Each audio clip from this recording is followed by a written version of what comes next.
نحمدہ و نصلی علی رسولہ الکریم اما بعد فاعوذ باللہ من الشیطان الرجیم بسم اللہ الرحمن الرحیم۔ سورۃ النور کی آیت نمبر 58 سے آج کے سبق کا آغاز کریں گے۔ رب اشرح لی صدری ویسر لی امری واحلل عقدۃ من لسانی یفقہوا قولی رب زدنی علما رب زدنی علما رب زدنی علما۔ اللہم فقہنا فی الدین اللہم فقہنا فی الدین اللہم فقہنا فی الدین۔ اعوذ باللہ السمیع العلیم من الشیطان الرجیم من ہمزہ ونفخہ ونفثہ۔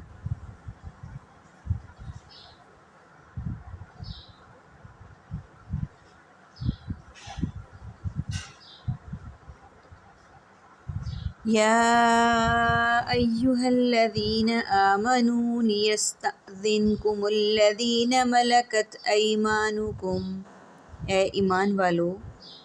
چاہیے کہ وہ اجازت طلب کریں تم سے جن کے مالک بنے تمہارے دائیں ہاتھ، والذین لم یبلغوا، اور وہ جو نہیں پہنچے ہیں حلم بلوغت کو، منکم تم میں سے، ثلاث مرات تین مرتبہ، من قبل اس سے پہلے، صلاۃ الفجر فجر کی نماز سے۔ سب سے پہلے میننگز کو دیکھ لیتے ہیں۔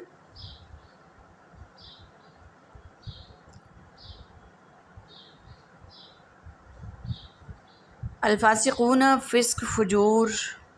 فاسق و فاجر۔ اقیم و قائم قیام، مقیم اقامت دین، اطیعوا اطاعت، مطیع اور استطاعت، الرسول رسول، مرسل ترسیل اور رسالت، ترحمون رحمت رحم مرحوم،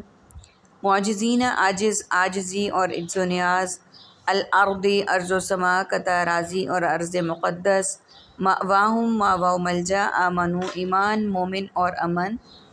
لیستأذنکم اذن عام باذن اللہ اور اذن الہی، ملکت ملک مالک اور ملکیت، ایمانکم یمین و یسار میمنہ و میسرہ، یبلغ بالغ بلوغت اور ذرائع ابلاغ،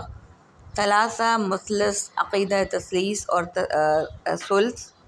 قبلی قبل از وقت، قبل از کلام اور قبل از غذا، الفجری نماز فجر، فجر سے پہلے طلوع فجر۔ عربک کے ورڈز دیکھیے، تحسبہ گمان کریں، بئسا بئس المصیر بہت برا ٹھکانہ ہے، حلم بلوغت، مرات مرتبہ۔ اے وہ لوگوں جو ایمان لائے ہو، مخاطب ایمان والوں کو کیا گیا ہے، چاہیے کہ اجازت طلب کریں تم سے وہ لوگ جن کے مالک بنے تمہارے دائیں ہاتھ، یعنی ایسے ملازم جو تمہارے خدمتگار ہوں۔ پہلے دور میں غلام اور لونڈیوں کا تھا کانسیپٹ، آج کل ملازم ہے،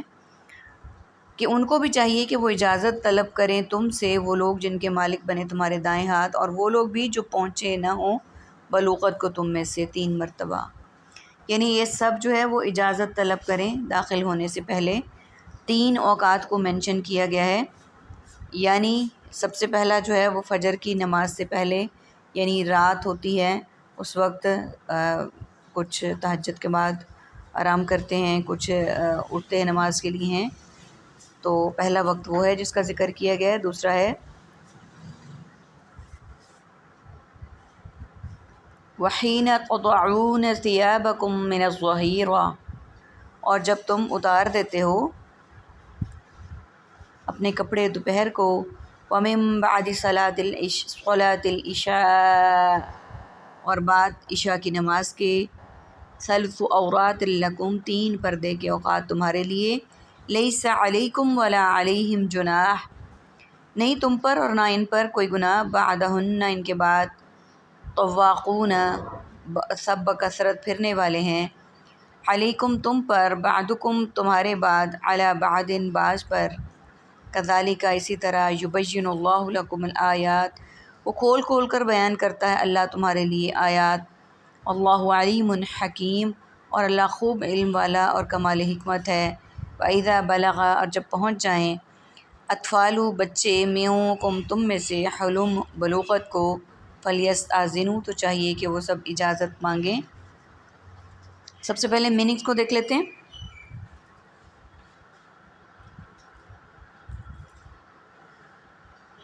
الظہیرۃ نماز ظہر،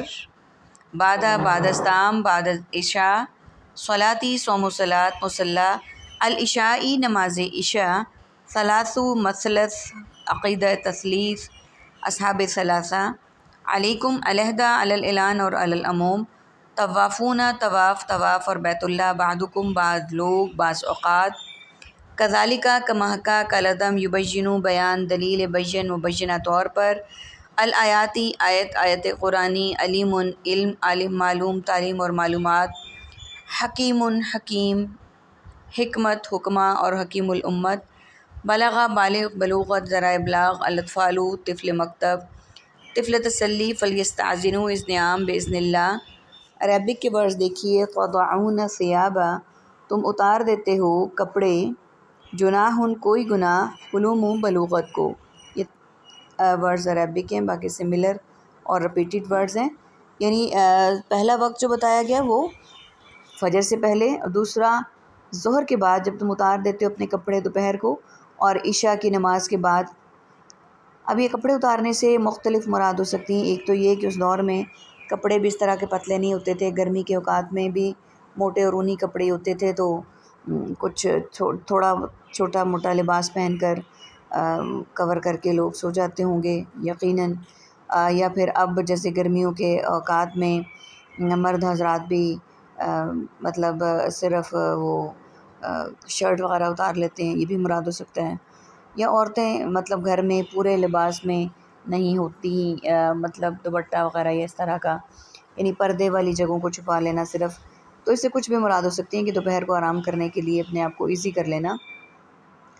اور عشاء کی نماز کے بعد، یعنی عشاء کی نماز کے بعد آرام کا ٹائم ہے، سونے کا ٹائم ہے، یہ تینوں پردے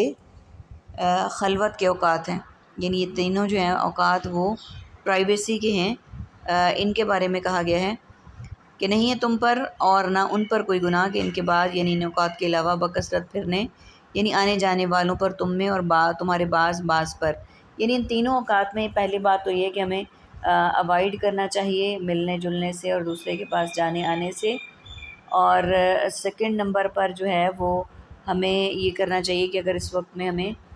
کہیں آنا جانا پڑے بصورت مجبوری، تو پھر ہم خیال رکھیں اس بات کا کہ ہم جو ہے وہ کپڑے اور اس طرح کے سارے معاملات کو کور رکھیں اور نوک کریں۔ ہم نے سورہ نور میں نے آپ کو شروع میں بتایا تھا کہ اللہ تعالیٰ نے معمولات زندگی کے بہت سارے رولز اور ریگولیشنز ہمیں سمجھائے ہیں، پردے کے احکامات اس میں ہیں، دوسرے کے گھر جانے کے لیے اجازت طلب کریں، یہ سارا کچھ اس میں بتایا گیا ہے۔ اور اب جو آج معاملہ ہوا ہے، جو آج آیات ہیں اس میں بتایا گیا کہ جو آرام کے اوقات ہیں اس میں ہمیں کم سے کم جانا چاہیے، بصورت مجبوری اگر ہم چلے جاتے ہیں تو پھر ہمیں یہ کوشش کرنی چاہیے کہ ہم جو ہے وہ لازماً اس میں ان کے اوقات کا خیال رکھتے ہوئے نوک کر کے جائیں، اور اگر اجازت دے اگلا بندہ تو جائیں، نہیں تو ہم واپس آ جائیں۔ اور ان اوقات کے علاوہ بتا دیا گیا کہ بکثرت آنے جانے میں تم پر بعض کوئی اس طرح نہیں ہے کہ اللہ کھول کھول کر بیان فرما رہا ہے تمہارے لیے اپنی آیتیں، یعنی اپنے احکامات کو، اور اللہ خوب علم والا اور کمال حکمت والا ہے۔ اور جب پہنچ جائیں تم میں سے بچے بھی بلوغت کو، یعنی جب بچے بھی بالغ ہو جائیں تو چاہیے کہ وہ اجازت مانگیں۔ کس سے اجازت مانگیں؟ کما استأذن الذین من قبلہم، جس طرح اجازت مانگی ان لوگوں نے جو ان سے پہلے تھی، کہ بچوں کے لیے بھی یہی اصول ہے کہ وہ بھی اجازت مانگے اسی طرح سے جن کا ذکر پہلے ہو چکا۔ کذالک، اسی طرح، یبین اللہ لکم الآیات، وہ کھول کھول کر بیان کرتا ہے اللہ تمہارے لیے اپنی آیتیں، اللہ علیم حکیم، اور اللہ خوب علم والا بہت حکمت والا ہے۔ والقواعد من النساء، اور بیٹھ رہنے والی عورتوں میں سے، اللاتی لا یرجون، نہیں وہ امید رکھتی، نکاح کی، فلیس علیہن، تو نہیں ان پر، جناح کوئی گناہ، ان یضعن، کہ وہ اتار دیں، ثیابہن، اپنے کپڑے، حجاب والے کپڑے، غیر متبرجات بزینت، ظاہر کرنے والی بناؤ سنگھار کو، وان یستعففن، اور یہ کہ وہ عورتیں بچیں، خیر لہن، بہتر ان کے لیے، اللہ سمیع علیم، اور اللہ خوب سننے والا اور خوب جاننے والا ہے۔ سب سے پہلے میننگس کو دیکھ لیتے ہیں۔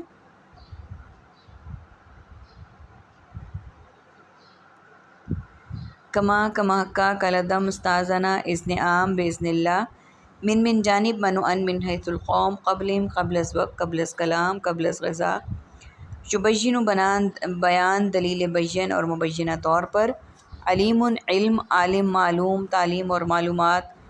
حکیم حکیم حکمت حکمہ اور حکیم الامت القواعد مقد خدا اولا النساء تربیت نسواں اور نسوانیت لا تعداد لا جواب اور لا علم یرجون امید و رجا بہم و رجا نکاحن نکاح اور منکوحہ علیہن علیحدہ علی الاعلان اور علی العموم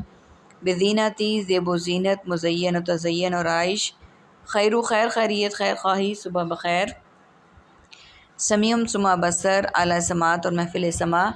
عربک کے ورڈز دیکھیے جناحن کوئی گناہ یقوانا سیابہ وہ اتار دیں سیابہ کپڑے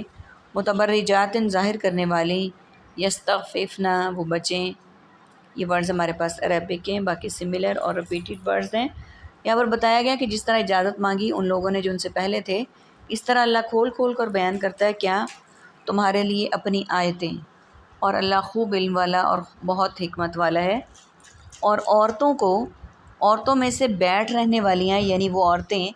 جو نکاح کی امید اور خواہش ہی نہ رکھتی ہوں تو نہیں ان پر کچھ گناہ کہ وہ اتار دیں اپنے حجاب والے کپڑے. اب یہاں پر یہ بات واضح الفاظ میں بتا دی گئی کہ عورتوں میں سے وہ عورتیں جو بیٹھ رہنے والی یعنی بوڑھی عورتیں ہو گئی ہیں جنہیں نکاح کی کوئی امید نہیں رہی اور وہ خواہش ہی نہ رکھتی ہوں، یعنی کہ وہ اپنے اعضاء کو پرومیننٹ نہ کرتی ہوں، شو آف نہ کرتی ہوں،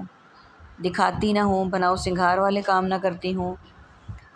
اور نہیں ان پر کوئی گناہ کہ وہ اتار دیں اپنے حجاب والے کپڑے. کہ وہ بھی یہ نہیں کہ بالکل نعوذ باللہ برہنہ ہونے کی اجازت نہیں ہے کہ وہ اپنے حجاب والے کپڑے اتار دیں، یعنی جو پردے کے احکامات ہیں یا بڑی چادروں کے ہیں، جب اس طرح کی عورتیں اس عمر کو پہنچ جائیں ان کے لیے کہا گیا ہے بشرطے کہ وہ ظاہر کرنے والیاں ہوں اپنا بناؤ سنگھار کو. یعنی اگر وہ بناؤ سنگھار کا اظہار کرنے والی ہیں تو پھر ان کے لیے بھی ضروری ہے کہ وہ بھی پردہ اور یہ ساری چیزیں نہ اتاریں، اور یہ کہ اس سے بھی وہ بچیں تو یہ بہتر ہے ان کے لیے، اور اللہ خوب سننے والا اور خوب جاننے والا ہے. اب یہاں پر دیکھیے کہ اس میں پسندیدہ بات یہ ہے کہ اگر کسی خاتون نے پوری زندگی باپردہ زندگی گزاری ہے تو وہ اب بھی باپردہ ہی گزارے تو زیادہ اچھی بات ہے. لیکن اگر کوئی اس طرح کے صحت کے معاملات ہیں، کوئی سائڈ کا مسئلہ ہے یا گھٹن بڑھاپے میں ہونے لگ گئی مطلب پردے کرنے سے یا کچھ بھی ایسا ہے، تو اس میں وہ بغیر پردے کے جا سکتی ہیں، لیکن اس میں بھی اس بات کا خیال رکھنا ضروری ہے کہ اپنی زینت کو چھپائیں اور اپنے جو اعضاء ہیں پرومیننٹ ہونے والے ان کو چھپائیں اور تیار ہو کر اور اس طرح سے یہ سب کچھ کر کے نہ جائیں. جیسے کہ ہم دیکھتے ہیں کہ کچھ خواتین اولڈ ایج ضعیف العمر ہونے کے باوجود جو ہیں وہ اتنا بناؤ سنگھار اور یہ سب کچھ تیار ہو کر نکلتی ہیں کہ پتہ ہی نہیں چلتا. تو اس معاملے میں ہمیں پھر زینت دکھانے کی اجازت نہیں ہے اور باپردہ رہنے کی ہی اللہ تعالیٰ نے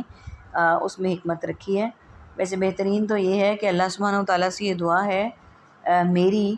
کہ اللہ تعالیٰ نے جس طرح دنیا میں ایک پردہ رکھا ہوا ہے ہمارا، اور کچھ چھوٹی سی ایک ایفرٹ ہم کر رہے ہیں اپنے آپ کو باپردہ رکھنے کی، اللہ تعالیٰ اس کو مزید بڑھا چڑھا دے اور اس میں دن دگنی اور رات چوگنی ترقی دے، اور واقعی یہ پردہ اس طرح کا ہو جائے کہ جیسے اللہ کا حکم ہے، اللہ کے نبی صلی اللہ علیہ وسلم نے جیسا حکم دیا، یعنی حقیقی معنوں میں اللہ سبحانہ و تعالیٰ ہمیں جو حجاب کرنے کی توفیق ہے وہ اللہ تعالیٰ ہمیں دے دے، اور سنتوں پر عمل کرنے والے ہوں ہم، گناہوں سے بچنے والے ہوں ہم، اور اسی طرح سے جس طرح اس دنیا میں اللہ تعالیٰ نے ہمارے گناہوں پر ہمارے عیبوں پر پردہ ڈالا ہوا ہے، اسی طریقے سے اللہ تعالیٰ آخرت میں بھی ہمارا یہ بھرم قائم رکھیں اور ہمیں پردوں میں ہی رکھیں تاکہ ہم اللہ تعالیٰ کے آگے سرخرو ہو سکیں. اور جس طرح ہم زندگی گزار رہے ہیں ظاہری پردے کی، اللہ تعالیٰ ہمارا آخری عمر کا جو پردہ ہے اسے بھی برقرار رکھیں اور ہم جو ہے وہ اپنے پردے کو آخر دم تک قائم رکھیں. آمین ثم آمین. وآخر دعوانا ان الحمد للہ رب العالمین. سبحانک اللہم و بحمدک نشہد ان لا الہ الا انت نستغفرک و نتوب الیک. السلام علیکم ورحمۃ اللہ وبرکاتہ.